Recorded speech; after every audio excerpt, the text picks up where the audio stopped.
Welcome to another exciting episode of Venture North. I'm your host, Rob Remus, and together with pro staff members Rob Danchuk and Kevin Hollenroyd, we're going to show you what it takes to catch small stream rainbow trout. As the warm sun melts away winter's deep icy grip, there's a smell of new life and a fresh beginning in the air. There lingers a feeling of anticipation, a feeling felt by both man and nature. The cold, crystal clear streams from the north shore of Lake Superior call out to all those anglers willing to brave the freezing water temperatures and frost-covered reels to be the first ones to wet a line for the silver rockets of the north, known as steelhead. The steelhead rainbow trout were introduced into the Great Lakes in the 1800s from the Pacific coast and have since flourished with spawning runs each spring. The average trout is 5 pounds and the Ontario record is 29 pounds. The run occurs from March to July, peaking in mid-May. The run begins with dark-colored fish that had wintered in the river, followed by early small silver males and the larger spawning couples, which are the last to arrive, but the first to leave the rivers. The rainbow steelhead is the fastest of the freshwater fish, having been clocked at 26 feet per second and reaching jumps of 15 feet in the air. The silver chrome sheen they enter the rivers with soon begins to muddle into a silver purple, along with a distinct pink stripe down their sides. Early in the run, they stage at river mouths where casting spoons, trolling lures, or floating spawn sacks can be productive. Once they enter the rivers, they rest in large pools, deep runs, and at the base of barriers. It is here the angler should concentrate his efforts.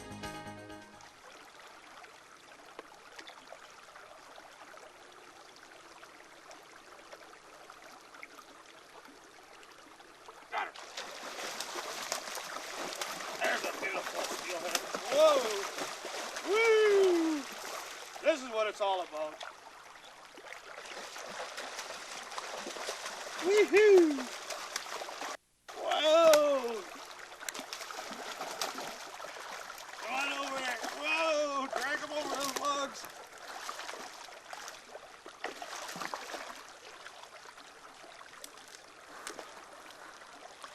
Beauty. First what? Bang. Couldn't resist that fresh pond. Come on, girl. We're gonna let you go in. Well, we've got a minute here. We've traveled a couple miles downstream by foot. We're in a beautiful little bend in the river. I thought we're going to spend a moment to show you how to tie up a spawn sack. Now what I have here is a commercial spawn tying equipment. It consists of an egg holder here. We're going to put our netting on top. I'll show you how that's going to work. We've got some rubber coated spider line. Now it's not spider line like we think for fishing, just a very elastic rubber coated line here. We've got two different colors of spawn netting. We have bright pink here and we have orange. We're going to use orange for our segment today. That's what I prefer. And we have some commercial salmon eggs what we're going to tie with, but the ultimate thing is fresh spawn. You can get that from some of your local bait shops, but for now we've got it jarred because this is just going to be the start of the season. Some of the spawn's not available yet. We'll give that a try right now. So what I'm going to do is take a hold of one of my bright orange pieces of netting. It's pre-cut into these little 2x2 inch squares. Lay it right on top of this commercial machine that I have here. Now here's an important factor. Make sure in the morning you wash your hands. You don't want to leave any human scent on your spawn sacks. And it's a good idea never to touch gasoline on your way. If you've got to fill up the car or the truck before you head out fishing, let the attendant do it. Do not touch the gas pumps yourself. Even when it comes time to put the eggs here on our netting, I don't like to put them in my hand. That's going to put some more human scent on it. I just tap out a few eggs into the lid, and from there, I'll drop them onto the netting. See? No human scent at all there. Seal it back up. Now from here, there's a nice hole created in the center of this plate. Now we want the eggs to drop down. Again, without touching it, I'm just going to use my scissors to drop them down a little bit. From there, the top shelf on this machine pushes forward and crimps the top of the netting. Makes a nice little bow in the top of it. What you'll want to do is just tug up on it very slightly. just like a bow or a ribbon. That tightens up the egg sac beneath. So now it's holding it for us. Here you have a couple of options. You can use sewing thread if you want, probably a red or orange color. Wrap it around, tie a few knots. You can also melt this nylon netting. It'll sear down and melt into a tight little enclosure. Or again, what we've got is this rubber-coated spider wire that we use here. Again, not the fishing line. It's meant exactly for this purpose. We'll just hold it down here and wrap around the base of the netting about 3 or 4 times. And this stuff is self-clinging, just like saran wrap. What it's going to do is very, very clingy stuff. I don't have to tie any knots in this at all. Just get my wraps,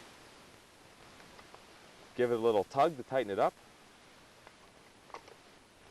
get out my scissors, trim off the ends.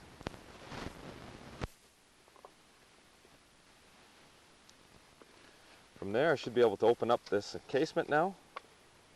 Got a nice tight little spawn sack. I'm not touching it at the moment. What I'd like to do is normally slip that onto your hook.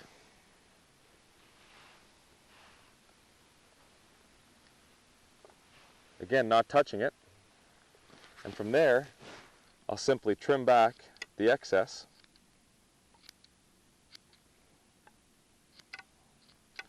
And there we go. Got a nice little spawn sack sitting on your spawn hook, ready to go fishing, no human scent. Popular methods to fish are drift bottom bouncing and float fishing. A serious steelhead fisherman looks more like a soldier going into battle, with his vest fully loaded, waders and camel clothing on. But one can get started simply with a medium to stiff spinning rod or fly rod in the 8 to 10 foot length, a spinning reel or fly reel full of 8 to 12 pound abrasion resistant line, and a selection of swivels, egg sinkers, split shot, short shank, egg hooks, different colored yarn, salmon roe, and some pliers and scissors. A vest to carry these items is extremely helpful, along with a trout net and neoprene or rubber waders, which will take you from riverbank fishing into the river itself for more accurate water coverage. Drift bottom bouncing is a method for extremely shallow water, very fast rapids, and deep holes below dams. It involves bouncing your bait along the bottom with the current. You tie a drop line off the swivel, which holds the hook and the leader. Then add your sinkers to this drop line, 1, 2, or 3 depending on the current strength.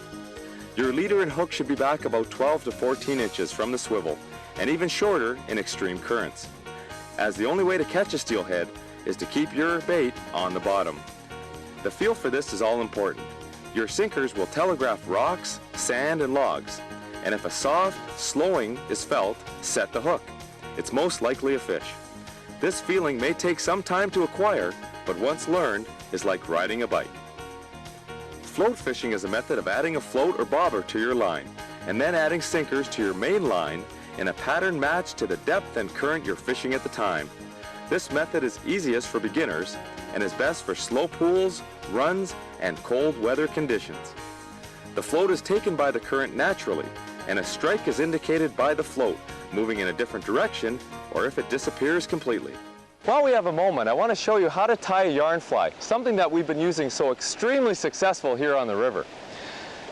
I like to use a number 2, 4, and number 6 small shanked egg hook, and with that I'm going to thread my line.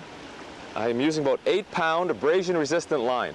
I'm going to thread it through the eye of that hook, and I'm going to pinch it along the shank.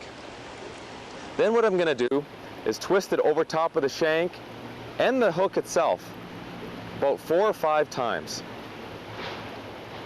And by doing that, there we go, I now have to switch hands for a moment and take the loose end and put it back through the loop that you've been holding on the shank of the hook. I've threaded it through. Now what I'm going to do is just slowly pull it tight. Now that looks like a knot that you normally see on a pre-tied hook when you buy it from the store. Now I'm just going to snip off the end there, the excess. And by having this type of knot on the hook, what I can do is slide it back, and I'll have a small loop formed between the knot and the eye of the hook. That's where we're going to put the yarn. So I'll take this yarn that I have. My preference here is this fluorescent chartreuse green yarn. You can use pink, white. I have quite a selection here. Some things, I'll just go through that. We have hot red, hot pinks, fuchsias, white, yellow, brown. But the best things to do, I think, are the bright colors, because yarn flies are best worked in dark, stain-colored water, or even fast, muddy water. In slower, clear water, I like to use just the spawn sack by itself. Well, now that I have this loop between the knot and the eye of the hook, I'm going to slide about a 1-inch piece of yarn into that eye and just pull on the line, and that snugs it right in. Now the knot has completely tightened around that piece of yarn at the eye of the hook. Now you want to fluff it up a bit. When you're done this process, you want it to look just like about a 1 to 3 size, or a dime size piece of yarn, something that resembles 2 or 3 eggs on a hook. Now, once I have that snugged and loosened up, I'll want to trim off any of the excess.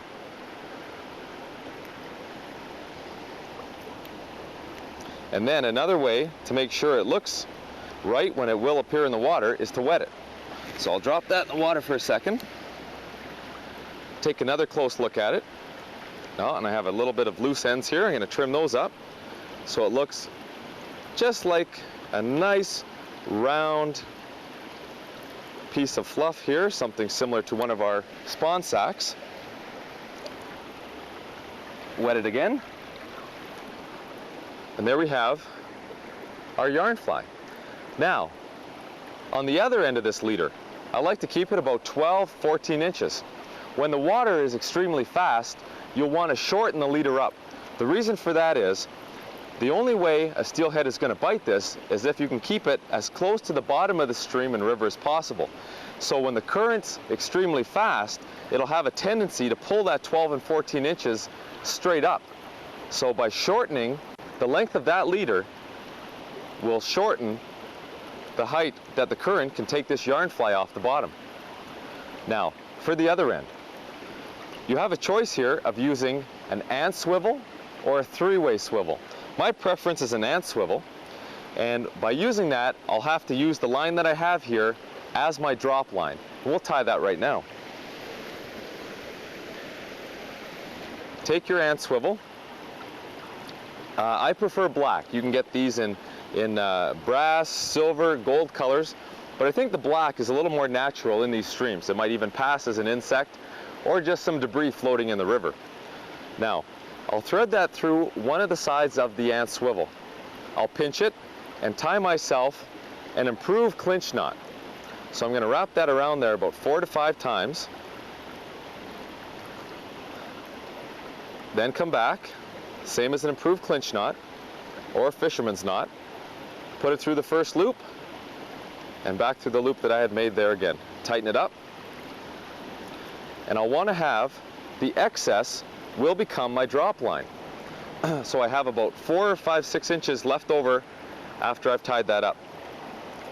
It's off this drop line that I will add, depending on the current, 1 egg sinker, 2 or 3 in really fast water conditions.